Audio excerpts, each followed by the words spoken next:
안녕하세요. 생생법률쇼 진행을 맡은 이인경 변호사입니다. 매주 월요일 생생법률쇼는 한 주를 뜨겁게 달궜던 사회 이슈와 논란을 법률의 눈으로 차분히 짚어보는 생생포커스 시간 준비했습니다.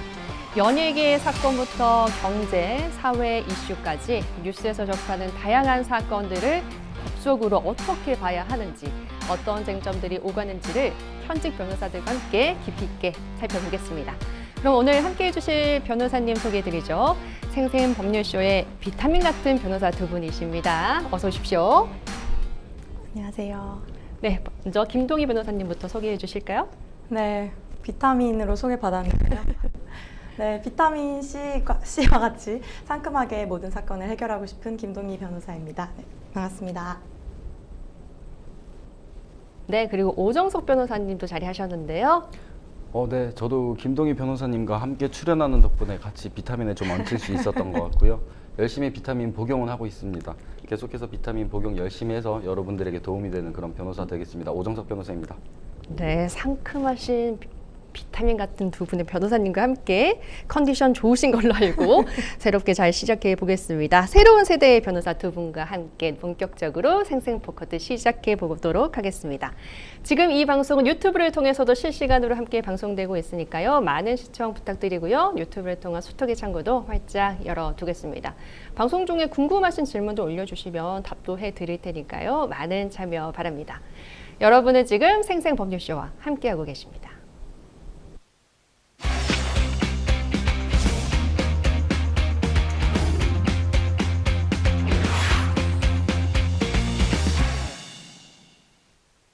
네, 오늘 첫 번째 주제는 임성근 셰프 고백의 대가 후폭풍 어디까지 괜찮냐입니다. 흑백요리사 시즌2에서 백수저로 뜨거운 사랑을 받은 임성근 셰프가 돌연 이제 음주운전 과거를 이제 고백을 하면서 과거 전과까지 공개되는 등 여파가 계속되고 있습니다.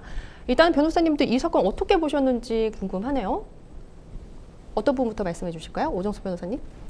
네, 우선 저는 흑백요리사를 아주 재밌게 봤는데요. 예. 재밌게 봤는데 이게 음주운전 전력을 공개한 그 용기에 일단 박수를 드리고 싶다는 생각이 처음엔 들었고, 이제 그럼에도 불구하고 이에 따르는 불이익은 당연히 이제 감수해야 될 부분이 아닌가, 이런 좀 시점으로 바라보고 있다가 지금은 어쨌든 방송 출연도 하겠다고 하고 이렇게 좀 마무리가 될 수도 있는 상황에서 계속해서 추가적인 정보가 유출이 되고 이게 확산이 되는 것은 지금 좀 문제가 심각해지고 있지 않나, 멈추어야 되지 않나라는 생각이 좀 드는 입장입니다. 네, 김동희 변호사님은 이렇게 이 사건 처음에 접하셨을 때 딱 이런 느낌 들었다, 이런 게 있을까요? 네, 사실 처음에는 이제 그 임성근 셰프님이 고백도 고백인데, 예. 잘 이제 술이 나오는 그런 방송에서 또 동시에 음주운전 사건을 사실 약간 가볍게 고백을 좀 하셨어요. 예. 이제 그래서 더더욱 좀 사회적으로 좀 지탄을 받았던 게 아닌가 하는 생각은 했는데, 저도 이제 오정석 변호사님 말씀하신 것과 같이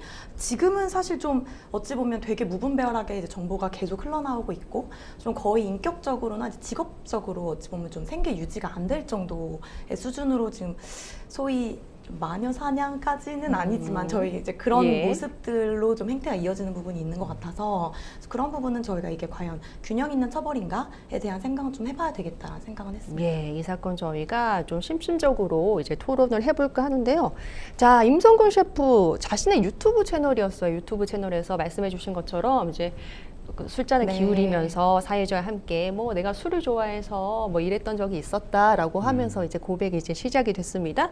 그때의 이제 고백이 뭐였냐면 10년에 걸쳐 3번 정도 음주운전을 했다. 그리고 10년 전에 술에 취해가지고 차 시동을 걸어놓고 이제 잠든 적도 있었다. 가장 최근에 이제 적발된 거는 한 5, 6년 전이었다. 이렇게 밝혔는데요. 그런데 이후에 언론에서 그것만이 다가 아니다. 전과가 더 있다. 그러니까 음주운전 전과도 더 있고요. 폭행 전과까지도 이제 드러나게 됐습니다. 이걸 두고 이제 임성근 셰프는 개인정보 유출 아니냐 이렇게 항변을 하고 있습니다. 이렇게 본인이 먼저 음주운전 사실을 전과를 고백을 했는데 이후에 수사 기록이나 전과 정보가 이렇게 확산이 돼도 정보 공개에 대해서 동의했다라고 볼 수 있을지, 아니면 별도의 개인정보 침해 이런 것들이 성립할지 그게 좀 궁금한데요. 두 분은 어떻게 보셨어요? 근데 사실 고백을 했다고 해서 저희가 이제 개인 정보를 보호하는 이유가 사실 어찌 보면 그 개인 정보라는 게 되게 중요한 정보이고 이게 무분별하게 남에 의해서 밝혀지는 게 꼭 올바르냐라고 볼 수는 없기 때문에 저는 보호한다고 생각을 하거든요. 그래서 물론 뭐 고백을 하셨고 그 범위까지는 이 공개에 대해서 동의했다고 볼 수는 있지만 지금 나머지 전과라든지 이런 것들은 어찌 보면 또 되게 민감한 정보이고 이런 부분까지 모두 공개되는 것에 포괄적으로 동의했다? 라고는 볼 수는 없다고 생각을 해서 예. 이거는 이제 어찌 보면 그 셰프님의 그 주장과 같이 어느 정도는 개인정보의 침해의 소지가 있다라고 생각은 하고 있습니다. 그러니까 3번 정도 음주운전 한 것까지는 내가 정보 공개에 동의했지만 완전히, 그 네. 외에 포괄적으로 많은 것들까지 정보 공개에 이제 동의한 것은 아니다. 그러니까 이제 침해가 성립할 수도 있다라는 의견이셨고 오종석 변호사님은 어떻게 보세요? 네, 저도 이 부분에 있어서는 같은 생각입니다. 예. 뭐 본인이 먼저 밝힌 부분에 있어서는 사실 뭐 동의의 여부가 아니라 본인이 먼저 네. 밝힌 거니까 예. 여기에 대해서 뭐 재확산되는 것까지는 동의를 했다고 볼 수 있겠지만 그 외에 나머지 민간 정보까지 뭐 동의를 했다고 볼 수 없는 건 당연한 거고, 근데 물론 이 동의 없이 나머지 민감 정보들이 유출된 그 자체에 대해서 정당성이 있냐 없냐 이거는 또 변론의 문제라고 생각이 되고요. 일단 예. 동의를 했냐라고 물으면 당연히 동의를 안 한 부분이다라는 입장인 겁니다. 예, 사실 저는 임성근 셰프에 대해서 뭐 요리 프로그램을 잘 안 봐서 그런지 사실 이 논란이 불거진 이후에 이분이 어떤 분이신지를 알게 됐거든요. 어떻게 보면은 저같이 생각하시는 분들은 이 사람이 뭐 흑백 요리사에 나오기 전까지는 그냥 일반은 아니었어? 라고 생각하실 수 있을 것 같아요. 그래서 뭐 방송 프로그램을 통해서 뒤늦게 이제 유명해졌는데 이 유명세를 뒤늦게 받았다고 해서 과거의 전력을 문제 삼을 수 있냐라는 어떠한 문제 제기도 저는 가능할 것으로도 보입니다. 자, 그렇다면 이제 두 분이 보시기에 사실 공적인 인물인지 사적인 인물인지에 따라서 어느 정도 보호해줘야 되는지가 좀 달라질 수 있는 부분이 있잖아요. 그래서 임성근 셰프에 대해서 뭐 공인이라고 일단 볼 수 있을지 이 견해에 대해서 좀 궁금하고요. 한 개인으로 봐야 될지 이 부분에 대해서 어떠한 생각을 갖고 계신지 궁금하거든요. 오정석 변호사님 어떻게 생각하세요? 사실 뭐 공인이라는 말의 사전적 의미까지 고려를 하면은 사실 임성근 셰프가 공인이라고 뭐 볼 수는 없죠. 당연히 이제 사인, 예. 개인이라고 생각이 되긴 하는데요.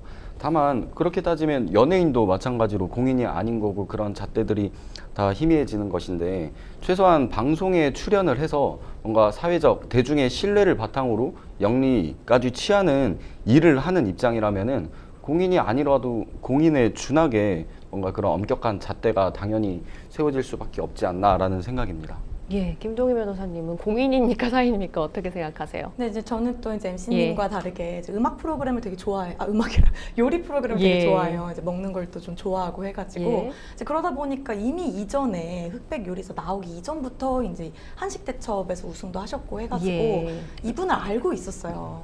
이제 그렇기 때문에 이제 제 입장에서는 이미 뭐 이분이 유튜브도 하시고 어찌 보면 말씀하신 것처럼 변호사님 말씀하신 것처럼 뭐 저희가 법적으로 명확하게 공인이다 사인이다 이렇게 나누는 기준은 없지만서도 이분이 공적인 일을 하는가? 라고 하면 그건 아니기는 해요. 예. 이제 그렇지만 어떤 이제 뭐 공인에 대한 평가를 어떤 사회적인 영향력 부분의 측면에서 본다고 하면 이분은 지금 충분히 사회적으로 영향력을 행사를 하고 있긴 하거든요.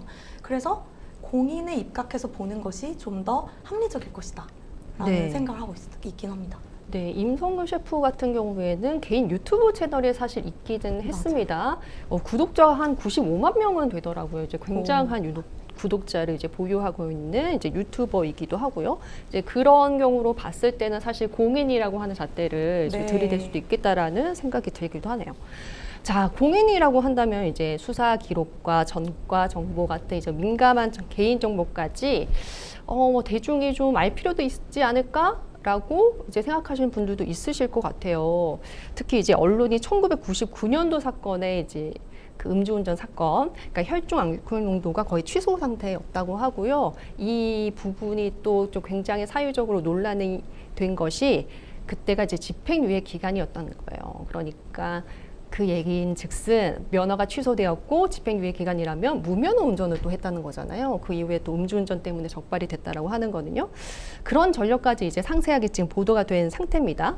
이 보도의 행태를 대중들이 알 권리를 위해서 정말로 공익적 보도라고 볼 수 있을지, 조금 과하다, 좀 사회적으로 너무 과한 잣대를 들이대는 거 아니냐라고 볼 수 있을지, 여기에 대한 견해도 좀 궁금한데요, 김동희 변호사님. 네, 사실 뭐 공익적 보도라고 하면은 이제 공익적 목적에 의해서 이제 저희가 했다는 예. 얘기인 거고, 그러면 이제 공익적 목적이라 하면 지금 이럴 땐 저희가 이제 공익적 판단을 함으로 인해서 있어서 임 셰프님을 필요한 정보인이 아니냐, 이 부분이 저는 좀 중요하다고 생각을 하거든요. 이제 그래서 뭐 어떻게 보면 뭐 폭력 사건이 있었다, 뭐 3회가 아니고 4회였다 정도의 이제 저희가 이 사람이 실제로 뭐 이렇게 방송 활동하는 데 있어서 뭐 공익적 판단을 받는 것에 있어서 필요한 정보라고 그 정도는 생각을 하는데, 아까 이제 MC님 말씀해 주신 것처럼 어떤 99년도에 혈중 알코올 농도가 수치가 어디까지 갔다, 뭐 취소 수준에 이르렀다, 이것은 저는 이제 공익적 판단보다는 어찌 보면 좀 비판을 받게 만들기 위해서 조금 더 이제 굉장히 자세한 수준으로 보도를 했다라고 예. 보고 있거든요. 그래서 저희가 이제 공익적 보도를 위한 정도의 최소 침해는 필요한 게, 최소 침해를 해서 보도가 필요한 건 맞으나 너무 지나친 침해는 좀 지양해야 되지 않나라고 생각하고 있습니다. 네, 오정석 변호사님은요? 너무 제가 할 말을 다 해주셔가지고 아, 네. 뭐 무슨 말을 그래요? 더 추가로 해야 될지 모르겠지만, 저도 네. 마찬가지로 어느 정도가 아니고 사실 공익적인 측면이 더 강하다는 생각은 들어요. 당연히 사회적 영향력을 예. 끼치는 그런 위치에 있기 때문에 공익적인 측면이 더욱 강하다. 다만 좀 과한 부분이 있다. 왜냐면은 이 국민의 기본권을 좀 제한하는 데 있어서 제한은 필요할 수 있지만 침해까지 사실 가면 안 되는 것이거든요. 근데 예. 말씀하신 것처럼 그 과거 몇십 년도 전에 그 혈중 알코올 농도의 수치까지도 드러내는 것은, 이것은 공익 목적이라기보다는 비난의 좀 목적도 섞여 있는 것 같다라는 일단 생각이 듭니다. 네. 그런데 이제 본인이 본인의 전과에 대해서 이제 고백을 했잖아요. 네. 그래서 나는 뭐 사실 뭐 조금은 뭐 부끄럽게 생각할 수도 있지만 이거를 그냥 훌훌 털어버리고 가겠다라고 하는 심정을 그때 술을 마시면서 이제 이야기를 하시긴 하시더라고요. 근데 본인이 그렇게 이제 공적인 자리에서 발표를 했기 때문에 언론의 입장에서는 우리가 그러면 좀 검증할 필요 있지 않겠어? 뭐 또 대중들도 궁금해하고 하니까 이제 그런 측면에서 본다면, 보도의 측면에서 그렇게 한다면 또 보도한 사람의 입장에서는 그러한 이유를 또 대변할 수 있지 않을까, 이런 생각도 들거든요. 음주 전력이 있다라는 사실 자체를 보도를 하는 것에 있어서는 그 부분에 있어서 예. 당연히 동의를 하지만, 제가 말씀드린 부분은 구체적으로 음주 수치가 얼마였고까지는 사실 그것까지 알 필요는 없는 부분이라고 생각을 하는 거거든요. 예. 그러니까 뭐 최소한의 침해 범위를 충분히 벗어난 부분이라고 생각이 들어서 네. 과하다는 생각입니다. 그러니까 뭐 언론이 뭐 검증할 수는 있겠지만 구체적인 수치나 이런 것들까지 좀 개인정보 침해 우려의 소지가 있을 만큼의 과한 정보를 내놓는 것은 문제가 있다라고 하시는 부분에 있어서는 두 분의 의견이 좀 일치한다. 네. 이렇게 네. 좀 봐도 될까요? 네, 그리고 요즘 예. 사실 이제 그러다 보니까 가족에 대한 것 정보까지 다 공개가 되고 있어가지고 이제 예. 그 부분에 대해서는 가족에 대한 비난을 멈춰달라라는 이제 뭐 이런 그 글까지 내셨더라고요. 이제 그분이.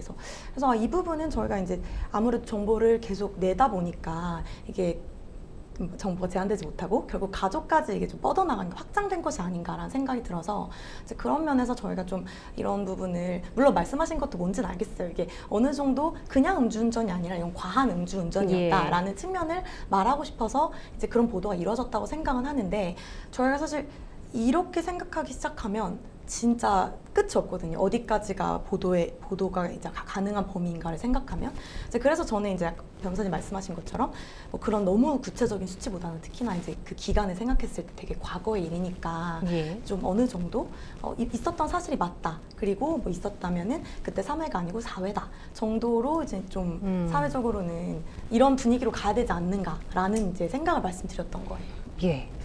김성근, 네? 제가 좀 또 추가로 좀 드리고 싶은 말씀이 있어가지고, 사실 이 공익적 보도의 목적이라는 거는 아까 얘기했듯이 계속 공익이 중요한 거잖아요. 예. 그렇게 공익적 보도를 이게 공익적 보도냐 아니냐라고 지금 판단하는 이유 중에 하나가 예. 임성근 셰프를 공인으로 볼 수 있냐 아니냐의 네. 문제부터 시작이 됐던 건데, 우리가 공인이 아니라 뭐 준공인으로 본다고 하더라도 이 준공인으로서의 활동이 제한될 정도의 공익적 보도가 돼야 되는 것이지, 예. 그러한 활동을 벗어나서 뭔가 사적으로 그냥 일반 개인으로서 살아가는 삶에 있어서까지도 그 갱생 자체가 불가능할 정도로 낙인을 찍는 효과까지 가는 것은 과하지 않나라는 입장인 것입니다. 예, 임성근 셰프가 또 이런 말을 했습니다. 이 처음에는 말씀드릴 때 이제 기억을 더듬어가지고 밝힌 거였다.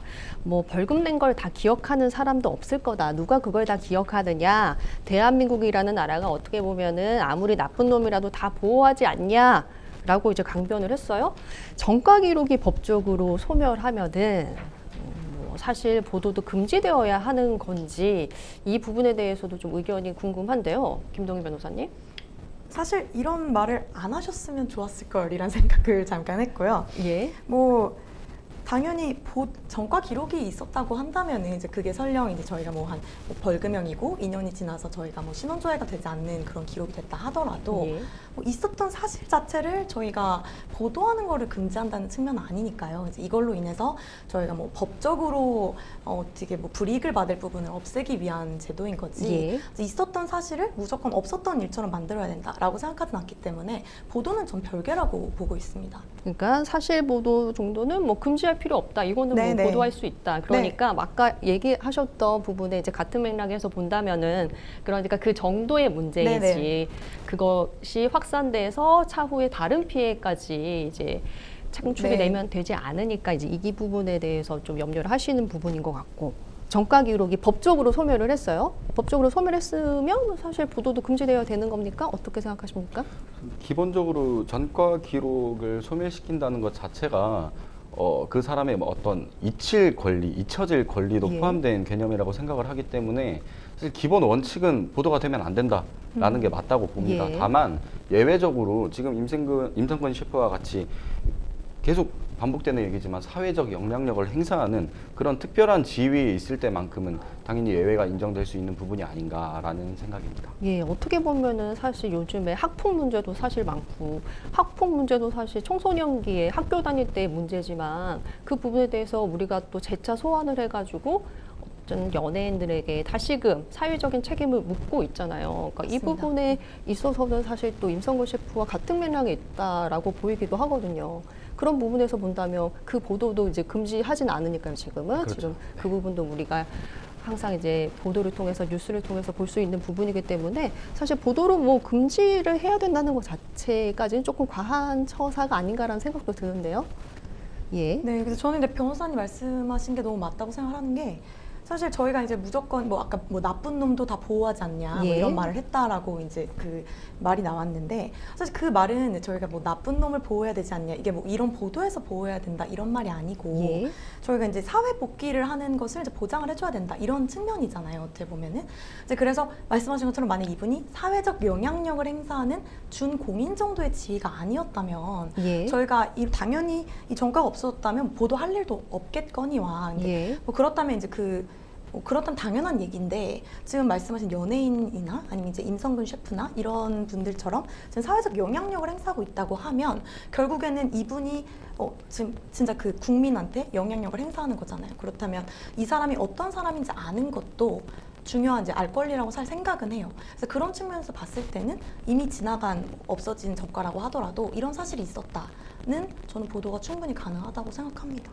예, 아무래도 사실 임성근 셰프도 그렇지만 대중의 인기를 한 몸에 받고 있고 그 인기와 신뢰를 바탕으로 해서 경제적 이익까지 창출하시는 분들이잖아요. 사실 이 부분에 대해서 또 궁금해하실 분들이 많으실 것 같아요. 시청자 여러분들 중에서 이렇게 논란이 됐고 그런 논란 때문에 뭐 흑백 요리사든 아니면 차후에 출연 계획이 있었던 그런 프로그램이든 사실은 좀 손해를 받을 수도 있고 그 이미지 타격을 좀 받을 수 있는 부분이잖아요. 임성근 셰프의 이미지뿐만 아니라 그가 출연했던 이전 프로그램이든 차후의 프로그램이든 그런 이미지 손상에 대해서는 이제 손해가 생길 가능성이 지금 생겼는데 자 이렇게 이런 논란 속에서 만약에 흑백 요리사 이 출연진이 이 제작진이 음주운전에 대해서 우리는 사실 잘 몰랐다. 우리는 뭐 보고받는 게 한 번이라고 좀 들었다.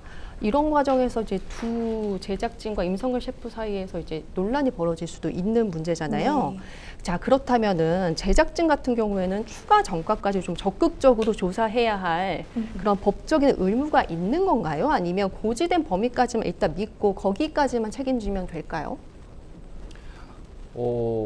일단은 예. 방송사는 제작진은 수사기관이 아니기 때문에 예. 개인의 그런 정가를 강제로 확인할 수 있는 수단이 없습니다. 수단이 없기 때문에 예. 당연히 이제 출연자가 고지하는 고지 곧대로 뭐 믿는 수밖에 없죠. 믿는 수밖에 없고 그렇기 때문에 상호간의 계약서를 작성을 할 때 뭐 그런 몰랐던 부분이 발생했을 경우에 위약벌 조항을 뭐 제가 계약서를 본 건 아니지만 당연히 예. 뒀을 거고요. 그래서 이거는 법적인 의무가 있냐 없냐 이전에 뭐 할 수 있냐라고 봤을 때 할 수 없는 부분이라서 예. 당연히 그렇다면 의무도 없는 것이 아닌가라는 생각이 듭니다. 예. 변호사님도 뭐 같은 의견이신가요? 네, 이 부분은 네, 같은 의견입니다. 진짜 방법이 없어요. 그래서 결국 고지하는 예. 것에 의존할 수밖에 없는 상황이고 예. 뭐 많이 되게 이미 뭐 인터넷에 기사가 되게 파다하게 났는데 그 부분을 무시했다. 뭐 이렇다고 한다면은 그거는 예. 좀 주의의무 위반을 했다라고 볼 수 있겠지만은 그런 정도가 아니라면 지금 이 상황에서는 전 제작진이 어떤 과실이 있다고 보기는 좀 어렵다고 생각합니다. 예, 그렇다면은 좀 가정적인 상황으로 넘어가서 이제 방송사가 출연자의 전가 기록을 알고도 섭외를 했다면은 이후의 사태에 대해서 법적 책임을 이제 출연자와 방송사 중에서 어느 쪽에 좀 둬야 되는지 좀 궁금하고요. 어떻게 생각하실지. 그리고 만약 임성근 셰프가 본인의 모든 어떤 정가를 사전에 알렸다라고 하면은 흑백 요리사에 당연히 좀 출연하기가 힘들지 않았을까라는 현실적인 좀 그런 어려웠겠죠. 상황을 좀 이야기해보고 싶은데요. 일단 정가 기록 알고도 만약에 방송사가 섭외했다. 이 경우에는 뭐 어떤 책임이 또 있을까요, 방송사에? 일단 전과 기록을 알고도 섭외했다. 그러니까 전과 기록이 있는 사람이 어떤 방송에 출연했다.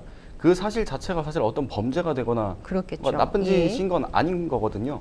그렇기 때문에 여기에 책임이 누가 있냐라고 묻는 질문 자체가 성립할 수 없는 거라는 생각이 들고 기본적으로 전과 기록이 있는 사람이 출연을 한다? 그러면은 누가 어떤 손해를 가장 입게 되느냐를 먼저 좀 생각을 해봐야 될 것 같은데요. 물론 그 출연자 개인의 명예가 막 훼손되고 이게 다 예. 까발려지니까 그런 손해도 있겠지만 사실 방송사 제작진 본인들이 가장 큰 손해를 입는 상황일 예. 거란 말이죠.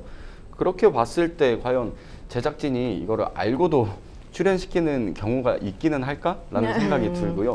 현실적으로는 좀 어렵겠죠. 예. 예, 그렇습니다. 만약에 네, 그렇습니다. 예.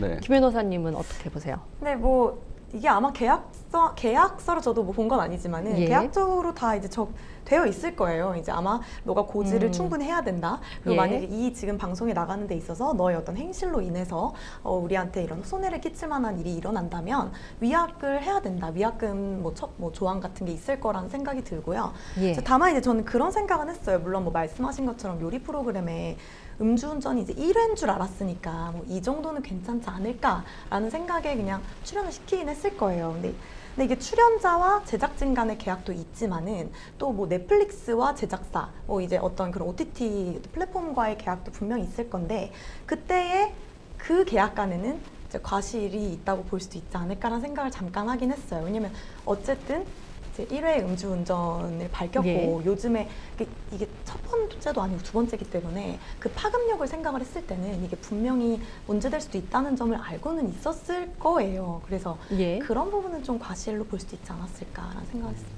자, 만약에 이 사건을 이제 두 분께서 수임을 하셨습니다. 수임을 하셔가지고 임성근 셰프를 대리해서 뭔가 법적인 문제를 해결해 주겠다라고 한다면 뭐라고 좀 항변을 하시겠어요, 오종석 변호사님?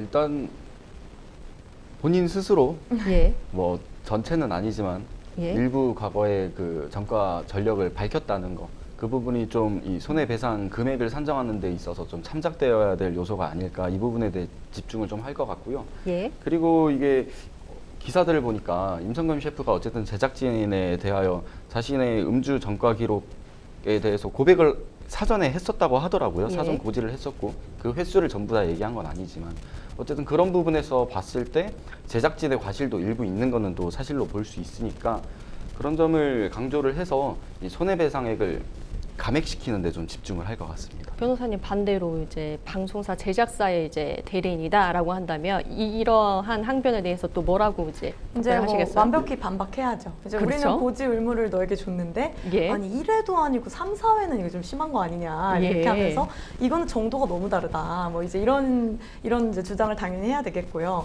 이제 우리는 너가 1회인 줄 알고 출연을 시켰는데 3, 4회 심지어 이제 폭력의 전과까지 있었다라고 하면 우리는 아마 너를 출연시키지 않았을 거다라는 이제 그 주장을 좀 집중해서 할 것 같습니다. 네, 향후에 뭐 이 사건이 어떻게 이제 발전할지 모르겠지만 어쨌든 두 분 변호사님의 의견을 이제 종합을 해 본다고 한다면 이제 임성근 셰프 나름대로 그리고 방송사 제작자 나름대로의 어떤 주장과 또 항변 사항까지 또 저희가 좀 잘 짚어볼 수 있었습니다.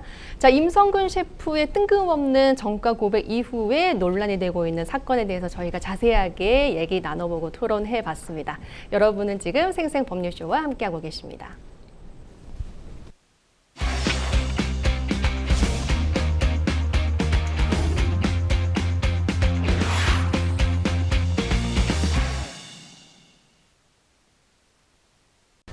조금씩 나와요. 네, 생생포커스 두 번째 주제는 사실을 말하면 처벌받는 나라, 사실적시 명예훼손 정당한가입니다. 이 주제가 최근 다시 이슈가 된 배경부터 설명을 좀 해볼게요. 양해들, 그러니까 양육비를 해결하는 사람들이 이제 사이트 운영을 재개를 했습니다. 아마 많은 분들이 들어보셨을 건데요. 배드파더스, 그러니까 양육비를 지불하지 않는 지급하지 않는 이제 아빠들의 신상을 공개해서 사회적 이슈를 불러일으켰던 민간 사이트인데요. 당시 운영자가 명예훼손으로 고소를 당했어요. 무려 29만 건의 고소를 당했고요. 결국 2024년 1월에 대법원이 배드파더스 운영진에 대해서 정보통신망법상 명예훼손을 인정을 했습니다. 벌금 100만 원의 선고유예 판결을 내렸는데요. 이어서 사이트도 문에 닫게 됐습니다. 그런데 신상 공개라고 하는 이 사회적 압박이 사라지자마자 지급을 끊어버리는 경우가 좀 많이 생겼다고 합니다. 그래서 이렇게 선고유예의 판결을 받았음에도 불구하고 운영진이 다시 사이트의 문을 열었다고 하는데요. 변호사님들께서는 이 상황 좀 어떻게 보고 계셨을지 궁금한데요. 김동희 변호사님? 네, 우선 솔직히 운영자님이 대단하시다라는 생각을 1차적으로는 사실 했었고요. 예. 네, 이제 법령이 이제 배드파더스 이후로 많이 개정이 되긴 했어요. 이제 그럼에도 아직 좀 실무적으로는 실효성이 부족했구나라는 생각을 하긴 했습니다. 예, 무정수 변호사님 어떻게 보셨어요? 저도 사실 단순히 배드파더스 이 사건뿐만이 아니라 최근에 뭐 정치계에서도 사실적시 명예훼손에 대해서 이거는 폐지해야 되냐 말아야 되냐 예. 이런 얘기가 많이 나오고 있잖아요. 그래서 사실 저도 이 사람들이 어쨌든 선고유예를 받았다는 것 자체가 유죄로 인정이 됐다는 건데 이 세계적 추세와 맞지 않는 이 법원의 판결이 과연 정당한가에 대해서 좀 계속 깊게 좀 고민하게 되는 계기가 되었던 것 같습니다. 네, 그러니까 이제 양해들 운영진이 정보통신망법상 이제 명예훼손에 있어서는 물론 선고유예를 받았기 때문에 이 벌금 100만 원을 이제 낸 건 아닙니다. 이제 낸 건 아니지만 그래도 결국에는 좀 유죄의 취지로서 이 선고유예를 받은 거기는 하잖아요.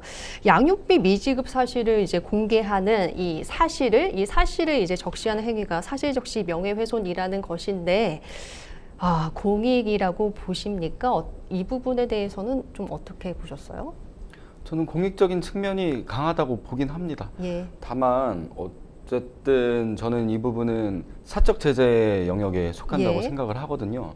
사실 사적 제재 자체가 정당할 수 있지만 우리나라는 사적 제재를 금하고 있고 그 금하고 있는 이유를 생각을 해보면 그 사적 제재로 인해서 일어날 수 있는 수많은 부작용들이 예. 분명히 있을 거란 말이죠. 제가 이 사안을 보면서 혼자 좀 상상을 해봤어요. 예를 들어서 양육비 미지급자 중 한 사람인데 그 자식을 사랑하지 않고 그런 사람이 아니에요. 정말 양육비 주고 싶은 사람이에요. 예. 주고 싶은 사람인데 뭐 개인적으로 사업이 실패를 했든 어떤 모종의 이유로 양육비를 지급을 하고 싶어도 할 수 없었던 상황인 거예요. 하지만 돈만 생기면 바로 할 의지는 강력한. 근데 그런 사람들마저도 그냥 주기 싫어서 주지 않는 사람들과 껴가지고 명단에 다 공개가 돼버렸을 때 예. 이게 뭐 무죄 추정의 원칙과는 좀 다른 개념이긴 하지만 나쁘지 않은 사람까지도 나쁜 사람으로 낙인이 찍힐 수 있는 그런 부작용을 사실 고려하지 않은 것이기 때문에 사실 사적 제재는 없었어야 하지 않나라는 생각입니다. 네, 그러니까 네. 양해들이라고 하는 사이트가 운영되는 취지에 대해서는 10분 뭐 이해를 하지만 네. 사실 사적 제재, 공적인 제도 안에서 뭔가 형벌을 통해서든 어쨌든 행정 처분을 통해서든 해결할 수 있는 문제들도 있음에도 불구하고 사적 제재를 하면 안 된다는 취지의 말씀을 해주셨어요. 김동희 변호사님은 어떠세요? 네, 사실 어찌 보면 그래서 판결이 그렇게 나온 거거든요. 예. 이제 저는 판결도 선고유예 100만 원의 선고유예를 내렸다는 거는 이제 어느 정도는 법원도 사실은 이제 사실상 무죄를 준 거나 다름이 없다고 생각은 해요. 이제 예. 다만 이제 이 판결의 어떤 저희 이제 파급력을 생각을 했을 때 만약에 완전 무죄가 나와버린다고 하면 모든 사람들이 이제 무분별하게 이제 공개를 하게 될 거고 말씀하신 것처럼 그 이유가 이게 너무 어떤 그 법적인 절차 없이 그리고 말씀하신 것처럼 검증 절차 없이 모두 그냥 미지급을 했다고 하면 아무 어떤 사유를 판단하지 않고 공개를 했기 때문에 이제 그 부분이 문제가 됐던 거잖아요. 그래서 네. 그런 측면에선 사적 제재적인 측면이 있었지만 좀 그런 부분을 완화했다고 한다면 만약에 이제 그런 걸 정말 검증도 좀 했고 좀 공개 범위를 줄였고 했다면 조금 더 확실히 공익적인 목적으로 판단이 되지 않았을까라는 생각이 들긴 합니다. 네, 아무래도 이 부분은 이제 양육비 관련 문제이기 때문에 두 분의 변호사님께서 이 사건에 좀 많이 이 사건과 관련해서 양육비에 관해서 어떻게 생각하시는지에 대해서도 좀 말씀이 있으셨지만 저희가 이 부분에 대해서 본질적으로 이제 얘기하고자 하는 부분은 결국에는 사실을 얘기했는데 허위가 아닙니다. 허위를 얘기하면 당연히 뭐 형사처벌 받는 거에 대해서 뭔가 이제 반감을 가지실 분은 저는 없으실 거라 생각하는데 아니 뚜렷한 사실을 내가 이렇게 적시를 하고 얘기를 했는데 이걸로 내가 형사적인 처벌을 받아야 하는가라는 문제로 이제 본질적인 문제를 조금 더 이제 이야기를 해볼까 하는데요. 자, 피해자가 이제 사실을 말을 했습니다. 지금 양육비를 받지 못한 피해자, 뭐 아니면 어떠한 범죄의 피해자, 아니면 어떠한 뭐 조직의 구조상에서의 피해든지 어쨌든 이 사실을 얘기를 했습니다. 그런데 이 얘기를 했다라는 이유, 적시를 했다라는 이유만으로 이제 명예훼손으로 맞고소를 이제 당하는 일들이 좀 생기긴 하잖아요. 이런 고소를 좀 정당한 권리 행사로 봐야 할지 아니면 좀 입막음 소송이다, 아니면 입막음 형사 고소다 이렇게 봐야 될까요? 어떻게 보십니까? 네, 뭐 일단 현행법상으로는 이분은 본인이 할 수 있는 권리를 행사했다고 생각은 해요. 물론 예. 정당한 거랑은 또 다른 의미이긴 하지만 근데 이제 뭐 또 사실 이 소송을 거는 보통 이유가 내가 이제 반의사 불벌이니까 취하해 줄 테니까 뭐 대신 뭐 합의금처럼 양육비를 좀 미뤄도 뭐 이해해 달라 내지는 뭐 양육비를 좀 줄여 달라 하는 경우가 있다고 하더라고요. 그래서 이런 경우는 저는 무효의 합의로 봐야 된다. 이제 어찌 보면 저희 103조나 104조에 해당하는 합의로 봐서 민법상의 네, 103조, 104조에 네, 예. 이제 뭐 이제 너무 불공정한 법률행위 뭐 이제 이런 합의로 본다면 이제 그런 부분을 무효로 봤을 때에는 뭐 이분들은 그래도 할 수 있는 권리를 행사한 거다라고 생각은 하고는 있어요. 예, 그러니까 뭐 맞고소는 할 수 있다. 자기의 명예가 훼손이 됐으니 뭐 고소할 수 있는 거 아닌가라고 이제 얘기를 하셨고요. 이렇게 좀 맞고소로 이제 입막음하는 이 현상이나 이런 거에 대해서 이걸 좀 존치시켜야 하는 건가라는 사실 그 의견들이 있을 수 있는데 우정석 변호사님은 어떻게 보세요? 저는 일단 뭐 사실을 얘기했다고 하더라도 명예가 훼손은 당연히 될 수 있는 거고 지금 예. 우리가 양육비 미지급에 대해서만 놓고 생각을 하다 보니까 한쪽으로 치우칠 수 있지만 예를 예. 들어서 뭐 성범죄 피해를 입은 피해자에게 굳이 알리지 않아도 될 그런 성범죄 피해 사실을 주변에 퍼뜨리고 다닌다고 하면 사실 이렇게 생각을 하면 당연히 처벌 가능성이 예. 처벌의 필요성이 높은 거잖아요. 그래서 이런 경우는 괜찮고 저런 경우는 안 괜찮고 이렇게 나눌 수 있는 기준이 없기 때문에 예. 현행법상 어쨌든 사실적시 명예훼손도 형벌의 대상으로 규정되어 있는 이상 정당한 권리 행사라고 보입니다. 그렇군요. 자, 국가의 이제 양육비 이행 제도와 선지급 제도가 사실은 마련이 되어 있습니다. 결국에는 이제 사적 제재를 하지 않고도 공적인 시스템 안에서 양육비를 청구할 수 있는 제도가 이제 마련되어 있긴 한데요. 시민단체가 이렇게 신상공개까지 하는 거는 이제 법의 영역을 침범한 위험한 사적 처벌로 보신다고 이제 얘기를 하셨고, 또 두 분께서 좀 같은 의견이셔가지고 좀 다른 의견이 나오시길 이제 바랬는데 이제 두 분 다 같은 의견이셨어요. 그렇기 때문에 그래도 좀 불가피한 좀 시민의 저항 아니냐. 이게 국가가 이렇게 시스템적으로 잘 해주면 좋은데 그럼에도 불구하고 실효성이 없으니까 우리가 사적으로 제재를 할 수 있는 거 아니냐라고 누군가가 강변하면서 물어왔다면 뭐라고 하시겠어요, 김정희 변호사님? 근데 이게 자꾸 뭔가 AI처럼 대답하게 되는 게 아니라 네. 감정이 좀 실리는 게 좀 그렇군요. 문제인데요, 지금. 네, 이제 뭐 사실 국가제도가 좀 원활하게 작용을 했다면은 이렇게까지 이제 뭐 사적 플랫폼이 작용할 필요는 없지 않았을까 하는 생각은 있어서요. 이제 뭐 불가피한 시민의 저항 쪽으로 제 입장이 좀 치우치는 거는 사실이기는 해요. 이제 이게 사안이 예. 워낙 또 이제 양육권과 이제 직결이 되다 보니까 이제 그렇긴 하지만 조금 이제 좀 이제 제가 그 제재를 걸자면 좀 너무나 그 뭐랄까 근거 없이 그 근거라는 것이 이제 어떤 이 사람이 정말 왜 이걸 지급하지 않았는지 미지급한 이유에 대해서 판단하지 않고 무분별하게 그냥 게시를 했던 것은 사적 처벌이었다라고 생각은 합니다. 예, 그렇기 때문에 조금은 반대하신다. 사적으로 이렇게 좀 제재를 하는. 제가 너무 애매하게 대답했죠. 그러니까 이게 네. 자꾸 심정적으로 예. 자꾸 이게 공개하고 싶어서 그런 마음이 좀 드는 건데요.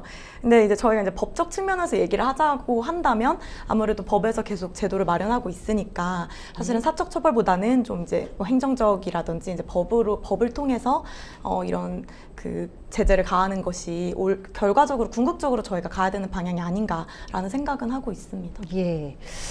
자, 뭐 비슷한 예로 양육비뿐만 아니라 직장 내 괴롭힘 역시 가해자 개인에게 직접 형사처벌이 없는 구조이긴 합니다. 자, 회사 징계에서 그치는 경우가 대부분이죠. 그렇다고 한다면 이제 피해자는 이제 이거 막 이렇게 직장 안에서의 뭐 인트라넷이나 이런 것들이 있을 수 있잖아요. 이런 거에 좀 알리고 싶고 이런 피해자의 이제 이런 부분을 좀 호소하고 싶고 그리고 어떻게 보면 그게 공익적인 입장이다라고 이제 대변할 수 있잖아요.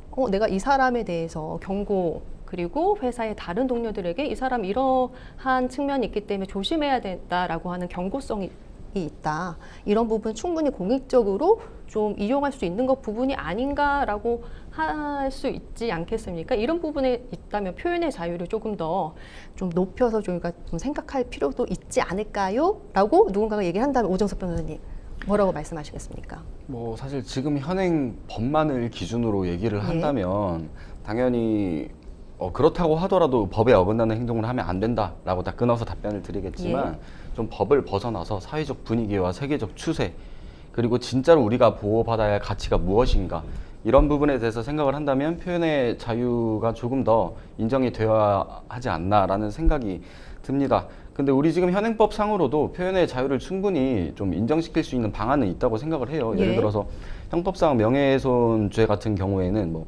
오로지 진실한 사실이고 공익적 목적을 가지고 있을 때는 위법성이 조각돼서 사실 처벌이 안 되는 거잖아요. 근데 그런 위법성 조각 사유를 법원에서 좀 폭넓게 인정을 해주는 그런 분위기가 만들어진다면 가능할 수도 있을 것 같고 사실 저는 또 형사 처벌의 필요성도 사실 크지 않다고 생각이 드는 게 해외 사례들을 봤을 때 미국 같은 경우에는 이 사실을 적시한 명예훼손에 대해서 표현의 자유를 인정하기 때문에 형사 처벌까지 이루어지진 않지만 뭐 징벌적 손해배상이라고 해서 엄청난 손해배상금을 물리잖아요. 그렇게 민사적 판단으로 가게 되면은 단순히 이 사람이 사실을 적시해서 이 사람이 명예가 훼손이 됐냐 안 됐냐 ORX로 판단만 하는 것이 아니라 그 과정에서 어느 정도로 명예가 훼손이 됐고 어느 정도의 공익성이 또 반대의 이익이 있었고 이런 것들을 비교 형량해서 금액으로 정해질 거기 때문에 이 민사적 손해배상 제도를 훨씬 더 좀 강화시키는 것이 표현의 자유도 살리고 명예권도 살릴 수 있는 가장 좋은 방안이 아닌가라는 생각이 듭니다. 그러면 오정석 변호사님께서는 사실적시 명예훼손을 형사법상 아니면 정통망법상 뭐 폐지는 하되 민사로 해결해야 된다 이렇게까지 보시는 입장인 건가요? 아니면은 보완책으로서의 이제 민사 책임을 좀 도움을 받을 수 있다 이런 입장이신 건가요? 저는 지금 이 명예훼손, 사실적인 명예훼손을 형사 처벌을 하기 때문에 끊임없이 이런 이슈가 나오고 사적 제재도 나오고 문제들이 많이 발생하는 거라고 생각을 하거든요. 그리고 지금 우리나라뿐만이 아니라 어쨌든 세계적 추세가 그렇다는 것은 이 사실적시 명예훼손을 처벌하는 것은 뭔가 잘못됐다라는 것을 방증하고 있는 거라고 생각도 들기 때문에 폐지하고 민사적으로 해결할 수 있는 제도가 보완되는 것이 세계적 추세에 맞지 않나라는 생각을 조심스럽게 가지고 네, 있습니다. 오정석 변호사님께서 여러분 아주 조심스럽게 세계적인 추세의 흐름에 맞춰서 생각했을 때는 그런 방안도 있다라고 얘기를 해주셨어요. 변호사님 어떻게 보세요? 이제 민사적으로, 그러니까 국가가 꼭 나서서 네, 네. 사실적시를 해서 명예훼손을 했는데 국가가 나서서 형벌로서 다스려야 되는 문제냐, 아니면 민사적으로 두 사람 간의 명예를 훼손한 것에 있어서도 뭐 민법상의 사실 불법행위에는 이제 해당할 수 있으니까요. 네, 맞습니다. 이 부분에 있어서 그냥 사적인 사람들끼리 민사소송을 해결해야 되는 문제냐라고 봤을 때 변호사님은 어떻게 생각하세요? 네, 뭐 말씀하신 것도 맞긴 맞아요. 왜냐하면 뭐 지금 아마 사실적시 명예훼손을 처벌하는 나라가 거의 한국이랑 일본 정도일 거고, 미국은 아예 그냥 뭐 구성 요건 자체가 허위니까. 예. 근데 이제 저는 사실 그런 생각은 좀 해요. 이게 단순히 세계적 추세를 따라가기에는 이게 한국의 정서가 있어요. 그러니까 제가 말하고 싶은 거는, 이제 예를 들면 미국 같은 경우에는 뭐 그 셀럽이 뭐 불륜을 저질렀건, 뭐 사생활이 굉장히 뭐 난잡하건 상관없이 그냥 또 TV에 출연을 해요. 어떻게 보면. 근데 이제 한국은 이런 어떤 명예를 굉장히 중시하고, 어떻게 보면 이제 개인주의보다 굉장히 공동체적인 그 사고를 갖고 있고, 한국이. 예. 그래서 저희는 만약에 이런 사건이 있었다, 혹은 뭐 사생활에 어떤 이슈가 있었다 하면은 바로 생계까지 직결되는 경우가 좀 많거든요. 그래서 이제 이런 어떤 정서적인 것까지 좀 고려를 좀 아직은 해야 된다고 생각을 하고, 그러니까 제가 이제 말씀드리고 싶은 건, 단순히 민사로 해결하기에는 굉장히 이제 저희 한국적인 정서가 훨씬 어떤 개인의 명예나 도덕적 잣대에 좀 엄격한 측면이 있다라는 이제 부분을 좀 말씀을 드리고 싶었고, 물론 이제 방금 저희가 이제 사실적시 명예훼손을 지금 양육비 미지급 관련해서 얘기를 하게 되면 사실 그런 마음이 들긴 들어요, 저도. 근데 아까 오정석 변호사님도 말씀을 해주셨는데, 이게 사실 되게 넓은 곳에 쓰이는 거잖아요. 단순히 양육비 미지급의 경우에만 쓰이는 게 아니고, 예. 다양한 뭐 행위 태양에서 쓰일 때 이제 사실적시 명예훼손죄를 쓴다고 하면, 아까 성범죄도 얘기를 해주셨는데, 아직은 이거를 이제 단순히 민사적으로만 가기에는 저는 좀 아직까지는 좀 시기상조적인 측면이 있다라고 생각하는 부분이 좀 있어요. 이제 다만 저는 그렇다면 말씀해주신 그 형법 310조 있잖아요. 이제 사실적시고 공공의 이익을 위해서 말하는 경우에는 저희가 위법성이 조각돼서 명예훼손죄로 책임을 묻지 않잖아요. 그렇죠. 저는 오히려 그냥 그 범위를 좀 넓게 인정해줘야 된다. 뭐 이렇게 지금 양육비 미지급 예. 같은 경우나, 뭐 아까 직장 내 괴롭힘 같은 경우나, 이제 그런 부분에서 공익적인 목적이 인정이 된다고 하면, 그러니까 지금 조금 저는 좁게 인정되는 부분이 있다고 생각을 하거든요. 그래서 이 부분을 차라리 좀 넓게 인정을 한다고 하면 해결할 수 있는 부분이지도 않을까라는 생각을 하고 있습니다. 네, 뭐 세계적인 추세이기는 하지만서도 이제 네. 사실적시 명예훼손에 대한 범죄 자체는 이제 성립이 가능하도록 한국의 정서상은 이제 두 대 이제 공익적인 목적이 있는 경우에는 그 위법성이 이제 조각이 돼서 이제 책임을 묻지 않는 부분이 이제 사실적시 명예훼손입니다. 그렇기 때문에 그 부분을 좀 폭넓게 인정해 줬으면 좋겠다라는 말씀이신 것 같아요. 뭐 네, 맞아요. 덧붙여서 하실 말씀 있으신가요? 덧붙이는 게 아니고 좀 반대 의견이 반대 의견이시군요. 네. 예, 좋습니다. 일단은 뭐 형법상 위법성 조각 사유를 폭넓게 인정하는 거 저도 예. 뭐 말씀드렸던 의견이긴 하지만, 사실 이 나의 표현 행위가 공익적인 목적이었다라고 주장은 쉬워요. 주장은 네. 쉬운데 이게 공익이었냐 아니었냐 이걸 판단하는, 입증을 하는 게 사실 굉장히 어렵기 때문에 예. 위법성 조각으로 명예훼손이 성립하지 않는 그런 사안은 많지 않다고 제가 생각이 들거든요. 예. 그래서 사실 이 조문은 존재해서 뭐 조문 자체는 좋지만 실효성이 많이 떨어지지 않나라는 생각이 들고, 그리고 두 번째로 한국의 정서를 말씀해 주셨는데, 지금 오늘날의 한국의 정서를 바라봤을 때 배드파더스가 그 명단 공개를 함으로써 명예훼손으로 유죄 판결을 받았잖아요. 대부분의 국민들은 이 사안에 대해서, 사실 뭐 대부분이라고 제가 함부로 말씀드리면 안 되겠네요. 뭐 좀 많은 사람들이 네. 많은 사람들이 사실 배드파더스를 옹호하는 분위기가 더 크다고 저는 봤거든요. 예. 그렇게 봤을 때 한국의 정서도 결국은 표현의 자유를 중시하는 쪽으로 이미 기울지 않았나라는 생각이 듭니다. 네. 뭐 덧붙일 말씀 있으시거나 뭐 반대 의견이 있으실까요, 뭐 저도 변호사님? 조심스럽다는 말씀 좀 덧붙이고요. 네, 조심스러워요. 네, 저도. 저희 변호사들은 네. 굉장히 조심스럽게 말을 하는 그런 네. 습관들이 있습니다. 네, 굉장히 예. 조심스럽습니다. 근데 이제 전 그런 건 고민은 돼요. 사실 민사로 해결한다는 게 저희는 말이 되게 쉬운데 이게 민사로 해결하는 게 그냥 뭐랄까 저희가 이제 법에 굉장히 친하지 않은 사람 입장에서는 민사 소송을 제기한다는 자체가 되게 좀 어려운 일처럼 느껴지거든요. 예, 그래서 네. 덧붙여서 제가 또 말씀을 네, 좀 네. 드린다면 사실은 형사 고소는 이제 경찰서에 이제 고소장 접수하면서 이런 것 때문에 내가 고통을 받았습니다라고 하면은 이제 수사가 시작이 되고 또 그걸 발판으로 또 민사 소송을 하게 되거나 그럴 수는 있는데 민사 소송을 하겠다고 하면은 그 입증 책임이 모두 그 사람에게 다 있는 거잖아요. 그러다 보면 민사 소송을 하는 것 자체에 대한 부담감 때문에 내가 명예훼손을 당했음에도 불구하고 이거에 대해서 뭔가 이렇게 적절한 조치를 취하지 못하는 경우도 생길 수 있다라고 하는 말씀을 해주신 것 같아요. 네, 그러니까 저는 그래서 아직은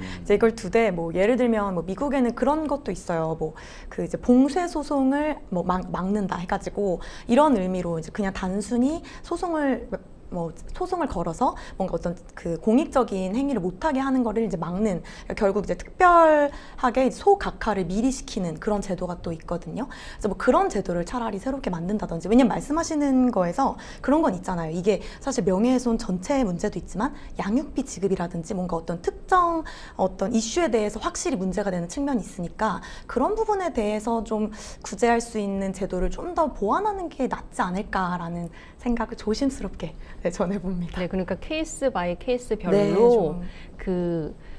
그 뭐라고 해야 될까요? 사실적시 명예훼손을 존치시켜 주더라도 좀 다르게 어떤 예외적으로 제도적으로 할 수 조금 있는 보완을 해줬으면 좋겠다라는 의견이신 것 같아요, 변호사님.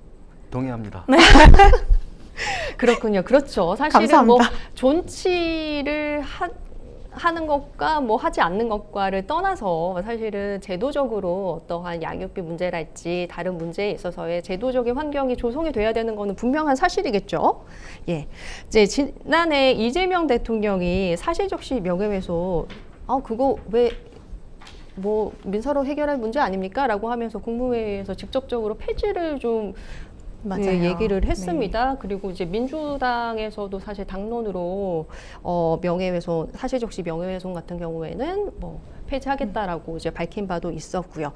자, 그렇다면은 지금은 이제 사실을 말한 사람이 더 쉽게 이제 형사수사를 받게 된 구조로 그러면 이제 이해를 하게 되면 되는 건지. 이렇게 되는 경우에는 만약에 지금은 사실 반의사 불벌죄잖아요. 네. 그러니까 고발이 가능하잖아요. 네.